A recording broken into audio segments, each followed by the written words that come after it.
नमस्कार, स्वागत है आपका न्यूज इंडिया टीवी 9 में। आपके साथ मैं हूं भावेश पटेल। आइए नजर डालते हैं आज की कुछ खास खबरों पर।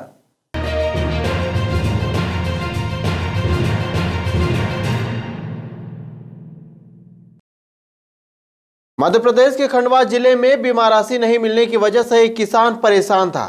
यहां तक कि कुछ अधिकारियों द्वारा किसान के साथ बदसलूकी की गई थी। लेकिन जैसे ही मामले की खबर किसान संघ तक पहुंची तो किसान संघ के कार्यकर्ताओं ने अधिकारियों को जमकर लताड़ा, जिसके बाद कुछ अधिकारियों को होश आया और मामले में कार्रवाई की बात कही। बीमा राशि न मिलने की वजह से किसानों को लगातार आए दिन सरकारी दफ्तरों के चक्कर काटना पड़ता है। ताजा मामला खंडवा जिले के ग्राम जामली में देखने को मिला, जहां बीमा राशि को लेकर किसान ने कई बार कलेक्टर ऑफिस में आवेदन दिए। बावजूद इसके संबंधित विभाग के अधिकारियों को कोई फर्क नहीं पड़ा। वो अभिलेख अधिकारियों के बार बार चक्कर लगाए गए, लेकिन इसका कोई समाधान नहीं निकाला गया। और तो और इस मामले में भू अभिलेख अधिकारियों द्वारा किसान के साथ धक्का मुक्की की गई। लेकिन जब यह मामला मीडिया में आया तब प्रशासन की नींद खुली। इससे संबंधित अधिकारियों को फटकार लगाई गई। वह भारतीय किसान संघ के अध्यक्ष सुभाष पटेल सहित संगठन के किसानों ने भू अभिलेख ऑफिस के गेट लगा दिए और अपना आक्रोश व्यक्त किया। पीड़ित किसान का कहना है कि 2020-21 में जो फसल खराब हुई थी उसका बीमा नहीं मिला। मेरे खाते से 7.5 एकड़ जमीन की लगभग 2200 रुपए राशि काट ली गई, लेकिन बीमा नहीं मिलने के कारण मैंने कलेक्टर ऑफिस में शिकायत की, जिसके बाद अधिकारियों तक इसकी सूचना दी गई थी। बावजूद इसके कोई कार्रवाई नहीं की गई। उल्टा मुझे धक्के मारकर भू अभिलेख ऑफिस से बाहर निकाल दिया गया। भैया, मेरा जो 20-21 में फसल खराब हुई थी सोयाबीन का अतिवृष्टि से, उसका बीमा नहीं आया आज तक। मेरा क्रॉप लोन है निमाड़ क्षेत्रीय ग्रामीण बैंक बगमार से, वहाँ से क्रॉप लोन मेरा बीमा कटा, तो उसके लिए मैं भटक रहा हूँ। 1 महीने से मैं चक्कर लगा रहा हूँ यहाँ से वहाँ तक, कोई मेरी सुनवाई नहीं। कितनी राशि कटी और क्या हो रहा है? वो 2200 रुपये राशि कटी है मेरी बीमे की, 7.5 एकड़ जमीन। क्या हुआ फिर आपके साथ? क्या हुआ मेरे साथ में भैया, जब मैं कलेक्टर ऑफिस आया, आवेदन दिया था यहाँ पे, कलेक्टर ऑफिस से मेरे को लिखित में भू अभिलेख अधिकारी के पास दिया कि बोले दादा तुम्हारा आवेदन वहाँ गया, वहाँ कार्रवाई हो रही है। मैं वहाँ गया तो वो मेरे आवेदन को बताने से मना करे, और उसके बाद में मेरे को 3 घंटे तक वो बैठाए। वो ऐसा बोले कि यार वो साहब को आने दो, वो बताएंगे। फिर वो साहब चले जाए, जो कुर्सी खाली हो ना उसको बोले कि वो साहब, यानी कोई भी ऑफिस में मेरे को आवेदन बताने के लिए राजी नहीं हो। आप फिर आवेदन बताने के लिए राजी नहीं हो, फिर बाद में आखिर 4 बजे साहब आए। मैं 3 घंटे तक धूप में बैठा रहा। फिर 4 बजे उनके कोई बड़े साहब आए, तो कहे यार बड़े साहब से, फिर बड़े साहब को बोला मैंने, मगर यार मेरा आवेदन दिया, किसने दिया है यहाँ पे, कही कि मेरे को लिखित बताओ। तो लिखित मैं ये कलेक्टर ऑफिस से वो भैया के पास से ले गया था, भू लेख आबिक। मैं कहा भाई मेरे को ऑफिस का नाम लिख देना, तो मैं भूल जाऊँगा यार, मैं एक तो मेरे को भूल होती है। उसने नाम लिख के, फिर उसको मैंने ये बताया कि यार तुम्हारे ऑफिस का तो नाम लिख के दिया है मेरे को कि भाई वो ऑफिस में तुम्हारा आवेदन गया है और तुम नहीं बोल रहे हो। वो तो बिल्कुल कि ये वो उसको फिर साहब को बुलाया, फिर वो साहब ने कार्रवाई करी और वहाँ अंदर लेके गया मेरे को। और मैंने कहा कि यार कि भाई आज 17 दिन हो गए, तुमने मेरी क्या कार्रवाई नहीं करी यार, और अब तुम कार्रवाई करने की मेरे को बोल रहे हो। तो अभी तक तुमने कार्रवाई करना था ना। कलेक्टर ऑफिस से तो दूसरे तीसरे ही रोज आपके पास आ गया आवेदन। 7 तारीख का आवेदन दिया मेरा, आज 23 तारीख हो गई। तो मैंने कहा अधिकारी ने क्या करा? आप क्या हुआ वहाँ पे? फिर साहब मेरे को बोले, मैंने कहा कि तुमने कार्रवाई क्यों है? कहीं कि ज़्यादा ताव से बात मत करना, कहीं कि यह काम हमारा नहीं है, वो तो हम कर रहे हैं। तो मैं कहा तेरा काम नहीं है तो ये कलेक्टर ऑफिस में ये मेरा आवेदन वापस देना था, वहाँ तू क्यों कर रहा है? वहाँ से फिर धक्का मुक्की चालू हो गया और मैं सब इकट्ठे हो गए वो ऑफिस के मेरे पीछे, और जो चाहे वो बोले, और फिर मेरे को धक्के मार के निकाले। और एक वो पीछे था, वो बोले कि साले हेपों के भी बहुत भाव बढ़ गए हैं आजकल गई की, ऐसा बोले। वहाँ मेरे को पीछे से था वो तो सब पूरे ऑफिस वाले इकट्ठे हो गए और मैं अकेला, ये मैं एक बोलूँ और वो 4 बोले, मेरे को बोलने नहीं दे। ठीक है, नाम बता दो। राम सिंह भगवान सिंह राजपूत, जामली कला। वहीं इस पूरे मामले पर किसान संघ अध्यक्ष सुभाष पटेल का कहना है कि प्रदेश के मुख्यमंत्री शिवराज सिंह चौहान ने किसानों से वादा किया था कि एक क्लिक में 7,600 करोड़ रुपए की बीमा राशि सभी किसानों के खाते में डाली जाएगी। लेकिन आज किसान कलेक्टर ऑफिस के चक्कर लगाने पर मजबूर है। वहीं 29 तारीख को कलेक्टर ऑफिस में बीमा कंपनी के खिलाफ आंदोलन की चेतावनी देते हुए कहा गया, अगर किसानों के खातों में बीमा राशि नहीं डाली गई तो किसानों द्वारा उग्र आंदोलन किया जाएगा। किसानों की समस्या बीमे को लेकर जो शिवराज जी ने बोला था कि मैं एक क्लिक में सभी किसानों का 7,600 करोड़ रुपए बीमा डाल रहा हूँ, आज तारीख तक किसान कलेक्टर ऑफिस के चक्कर लगा रहे हैं। ऐसे में हमारे किसान आए थे जामली के, मेरे दादा 70 साल उम्र है इनकी। कलेक्टर साहब को आवेदन दिया, कलेक्टर साहब ने इनका आवेदन लेकर के भू अभिलेख को प्रेषित कर दिया।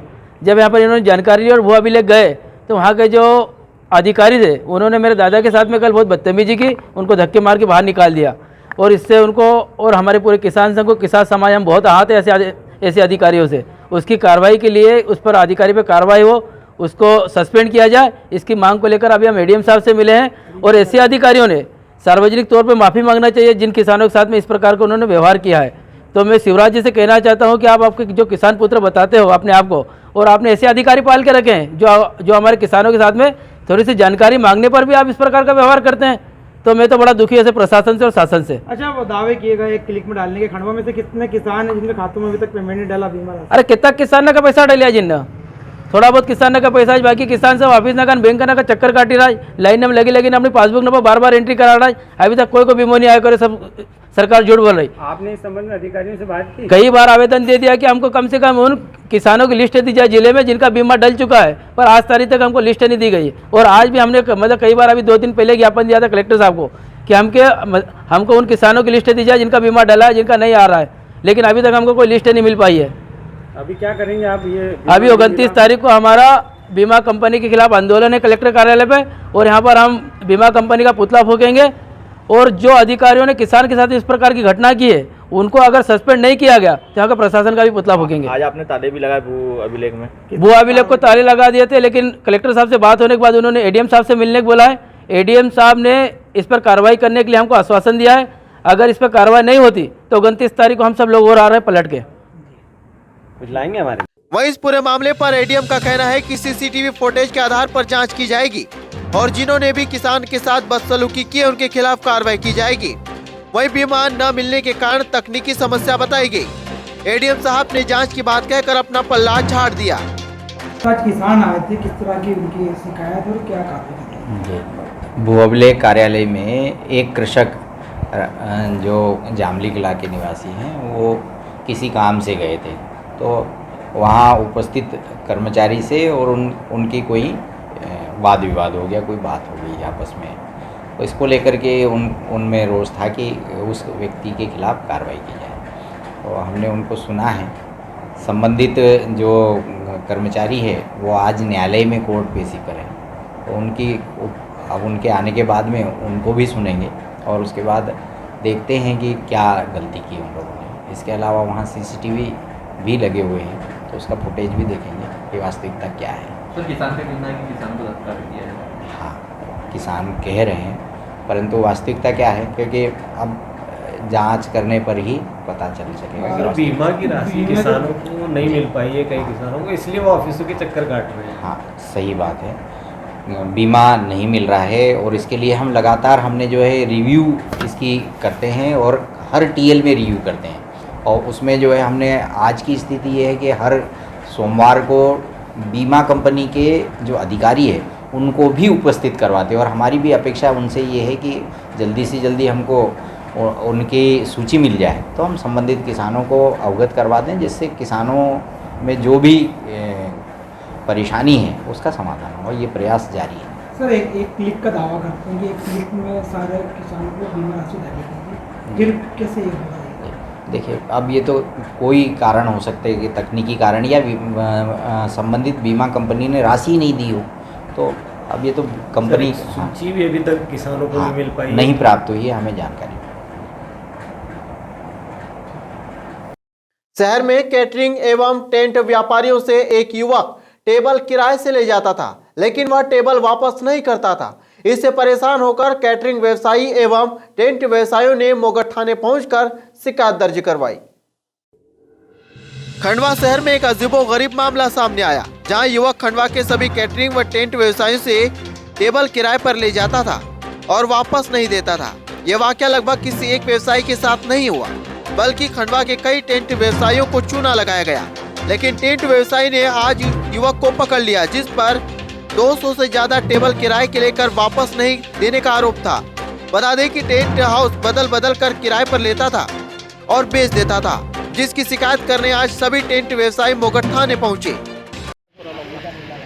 एक खंडवा में एक ऑटो चालक था जो हर टेंट हाउस में जाके लगभग कहीं से 5 टेबल, कहीं से 10 टेबल, कहीं से 20 टेबल किराए के नाम से लेके आता था और हर टेंट व्यवसायी एक जैसा किराए के सामान देते हिसाब से दे देते थे।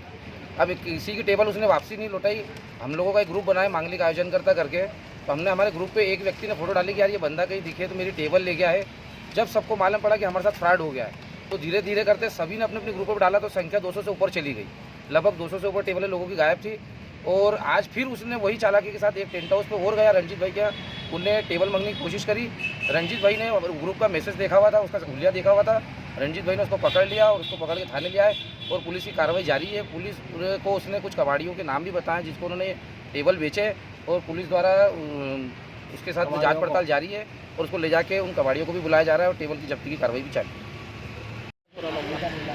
एक खंडवा में एक ऑटो चालक था जो हर टेंट हाउस पर जाके लगभग कहीं से 5 टेबल, कहीं से 10 टेबल, कहीं से 20 टेबल किराए के नाम से लेके आता था और हर टेंट व्यवसायी एक जैसा किराए के सामान देते हिसाब से दे देते थे। अब किसी की टेबल उसने वापसी नहीं लौटाई। हम लोगों का एक ग्रुप बनाया मांगलिक आयोजन करके, तो हमने हमारे ग्रुप पे एक व्यक्ति ने फोटो डाली कि यार ये बंदा कहीं दिखे तो मेरी टेबल ले गया है। जब सबको मालूम पड़ा कि हमारे साथ फ्रॉड हो गया है, तो धीरे धीरे करते सभी ने अपने अपने ग्रुप पर डाला, तो संख्या 200 से ऊपर चली गई। लगभग 200 से ऊपर टेबलें लोगों की गायब थी। और आज फिर उसने वही चालाकी के साथ एक टेंट हाउस पे और गया, रंजीत भाई क्या, उनने टेबल मांगने की कोशिश करी। रंजीत भाई ने ग्रुप का मैसेज देखा हुआ था, उसका हुलिया देखा हुआ था। रंजीत भाई ने उसको पकड़ लिया और उसको पकड़ के थाने लिया है और पुलिस की कार्रवाई जारी है। पुलिस को उसने कुछ कबाड़ियों के नाम भी बताए जिसको उन्होंने टेबल बेचे, और पुलिस द्वारा उसके साथ जांच पड़ताल जारी है और उसको ले जाके उन कबाड़ियों को भी बुलाया जा रहा है और टेबल की जब्ती की कार्रवाई भी चालू है।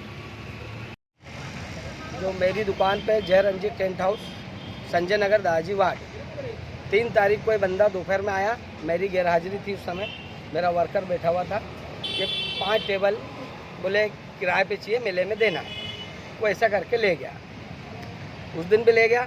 फिर उसके बाद एसोसिएशन में और भी जो मेरे मित्रगण हैं, मेरे व्यवसायी बंधु हैं, किसी से 20 ले गया। जैसे दीपक भाई से 20 ले गया, राजू भैया के यहाँ से 12 टेबल इनसे ले गए, रवि गिदवानी जी के यहाँ से इनसे 15 टेबल, त्रिवेणी टेंट हाउस, शहर के काफ़ी टेंट हाउस से ले गए। फिर आज ये बंदा आज फिर मेरी दुकान पे आया और आज बोले कि यार आपको 5 टेबल और दे दो। तो मतलब 2 मिनट में आ रहा हूँ नीचे, और मैं वहीं निवास स्थान भी वहीं है मेरा। नीचे आया, मैंने इसको देखा और उसको बिठा लिया। और मेरा सहपाठियों को जितने भी व्यापारिक बंधु है, वो ग्रुप पे हमारे चल ही रहा था कि सब दूर ये फ्रॉड हुए, ये व्यक्ति सबसे फ्रॉड कर रहा है। तो आज इसको इसके ऑटो से ही धर लिया और इसके ऑटो मेरी दुकान पे खड़ा और इसके ऑटो की चाबी है। क्या नाम लिखते हैं आप? रणजीत सिंह।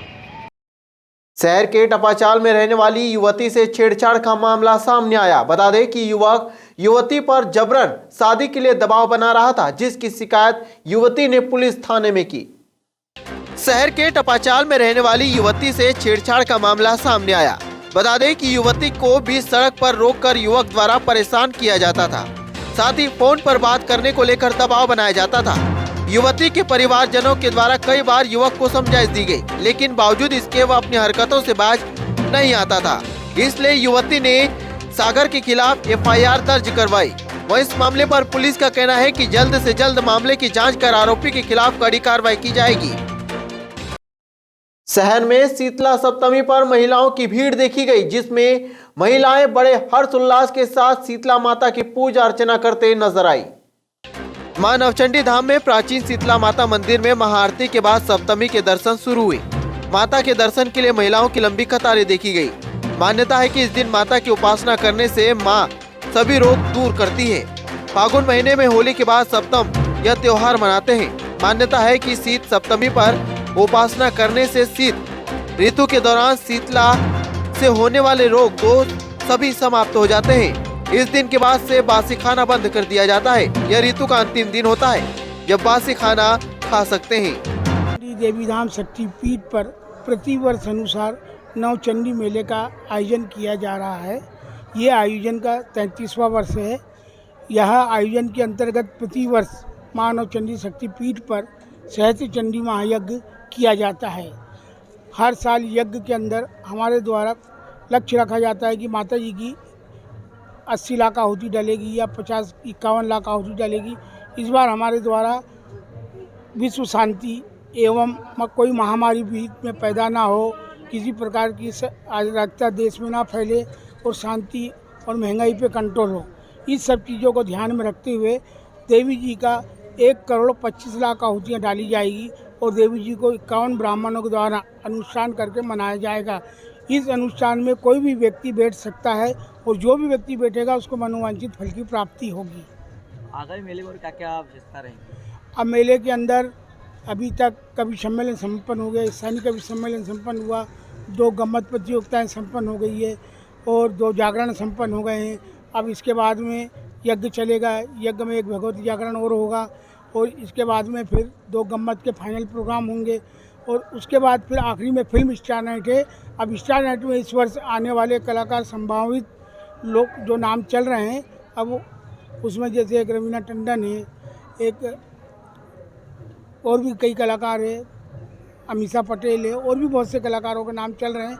अब जिसका फाइनल हो जाए बजट के अंदर। खंडवा शहर के एसएन कॉलेज में आए दिन छात्रों के साथ मारपीट के मामले सामने आते हैं। आज फिर एक बार एक युवक के साथ कुछ अज्ञात व्यक्तियों ने मारपीट की, जिसको लेकर हिंदू संगठनों में रोष देखा गया।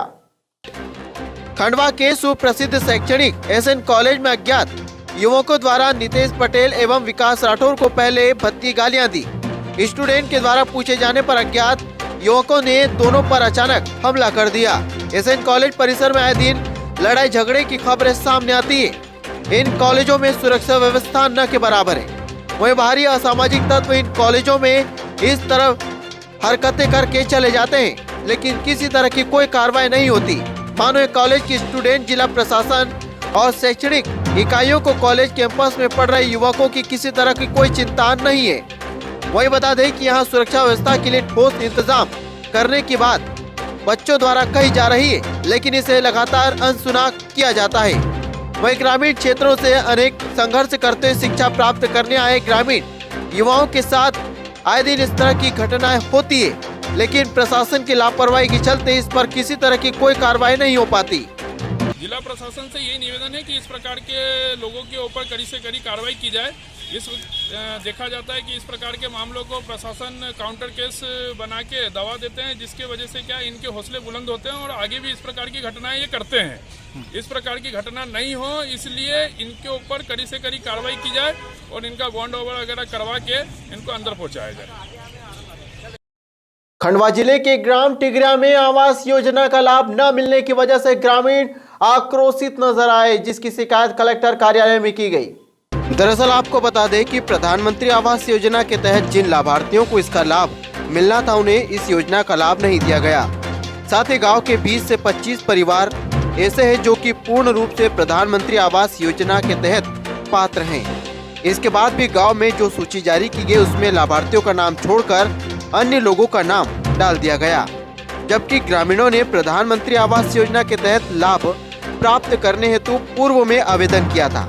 वहीं ग्राम वासियों का कहना है कि पंचायत द्वारा हमारा नाम काट दिया गया, जिसकी वजह से हमें योजना से दूर रखा गया।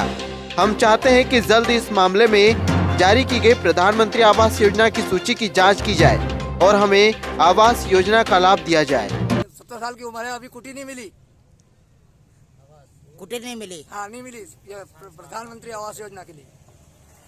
अच्छा, परिवार को 10-10 कुटी दिए जा रहे हैं, हमको एक भी कुटी नहीं मिली। 70 साल की उम्र हो गई अभी मेरी। तो आप कितने लोग हैं जिन लोगों को? वैसे गांव के हम 18-20 लोग रुके हैं। आप गांव की आबादी कितनी है? गांव की आबादी है 300-400 घर की। 400 घर में से कितने घरों को आवास की योजना मिली है? मिल गई है 200-250 को। 200-250 को मिली है? हाँ, 200-250 को मिल गई। तो ये तो धीरे धीरे श्रृंखला से मिलती है, आप लोगों को अभी तक नहीं दी गई क्या? अभी तक नहीं दी गई। क्या सचिव क्या बोलते हैं? सचिव बोले आ रही है, बोले आ जाएगी, बोले आएगा। समस्या है, कोई काम धंधा का पैसा मिलता नहीं, झुग्गी झोपड़ी मिलता नहीं का समस्या है। जिसको दे रहा है उसको तो बम्पर दे रहे हैं, भागवत और मिल जाएंगे मिल जाएंगे मिल जाएंगे। अच्छा, ये सबको समझाता है। जो उसका तकिया कलाम है कि मिल जाएगा। हाँ, ये आत्मा तो उसकी है कि मिल जाएगी, बस यही आत्मा है। टिगरिया वाले को भी यही कहता है, हसनपुरा वाला को भी यही बोलता है, और दिन भर में कितने कुर्चन कर लेते। बोरगांव बुजुर्ग में राजस्व और पुलिस बल ने पहुंचकर अतिक्रमण हटाने की कार्रवाई की, जिसमें पटवारी सहित पुलिस दल बल भी मौजूद रहा। ग्राम बोरगांव बुजुर्ग में बुधवार को राजस्व और पुलिस बल ने पहुंचकर बस स्टैंड के पास आबादी क्षेत्र में ग्रामीण द्वारा शासकीय भूमि पर किए गए अतिक्रमण को हटाया। बुधवार अतिक्रमण हटाने की कार्रवाई करने पंधाना एसडीएम डॉक्टर आरती सिंह, वहीं तहसीलदार नितिन चौहान, नायब तहसीलदार अंजलि गुप्ता, पंधाना थाना प्रभारी हरे सिंह रावत सहित बोरगांव चौकी प्रभारी रमेश गवले एवं पटवारी एवं पुलिस और कोटवार बल पहुंचा। अतिक्रमण करने वाले परिवार को समझाइश दी, साथ ही अतिक्रमण हटाने की कार्रवाई की गई। शहर के रामेश्वर रोड स्थित गजानन महाराज मंदिर में 7 दिवसीय श्रीमद् भागवत कथा का आयोजन किया जा रहा है। भागवत कथा का श्रवण करने के लिए कई शहरवासी पहुंचे। शहर के रामेश्वर रोड स्थित श्री गजानन महाराज मंदिर में श्रीमद् भागवत कथा का आयोजन किया जा रहा है, जिसमें चतुर्थ दिवस कृष्ण जन्मोत्सव मनाया गया। बता दें कि भागवत कथा का आयोजन प्रतिवर्ष किया जाता है, जिसमें शहर के एवं आसपास के क्षेत्र के रहवासी भागवत कथा का श्रवण करने के लिए बड़ी श्रद्धा भाव से आते हैं एवं भागवत कथा के अंतिम दिन भंडारे का आयोजन भी किया जाता है, जिसमें सभी भक्त सम्मिलित होते हैं। मध्य प्रदेश खरगोन जिले की बड़वा विधानसभा क्षेत्र में रहने वाले दिव्यांग आयुष के दीवाने हुए प्रधानमंत्री नरेंद्र मोदी। प्रधानमंत्री नरेंद्र मोदी ने आयुष को फॉलो कर उसके द्वारा बनाई गई पेंटिंग और यूट्यूब चैनल को प्रमोट भी किया। मध्य प्रदेश के खरगोन जिले की बड़वा विधानसभा क्षेत्र में रहने वाले दिव्यांग आयुष के दीवाने हुए प्रधानमंत्री नरेंद्र मोदी। प्रधानमंत्री नरेंद्र मोदी ने आयुष को फॉलो कर उसके द्वारा बनाई गई पेंटिंग और यूट्यूब चैनल को प्रमोट भी किया। खुद प्रधानमंत्री नरेंद्र मोदी ने ट्वीट कर इसकी जानकारी साझा की। आयुष का प्रधानमंत्री से मिलना खंडवा सांसद ज्ञानेश्वर पाटिल के प्रयासों के चलते संभव हो पाया। वहीं बता दें कि प्रधानमंत्री नरेंद्र मोदी ने एक दूसरा ट्वीट करते हुए आयुष कुंडल को यूट्यूब चैनल के प्रमोट को लेकर बातें कही।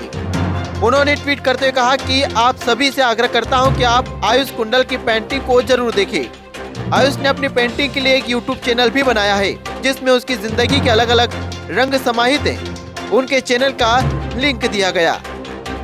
बता दें कि अपने संसदीय क्षेत्र के दौरे पर निकले खंडवा सांसद ज्ञानेश्वर पाटिल की मुलाकात बड़वा में दिव्यांग आयुष से हुई थी।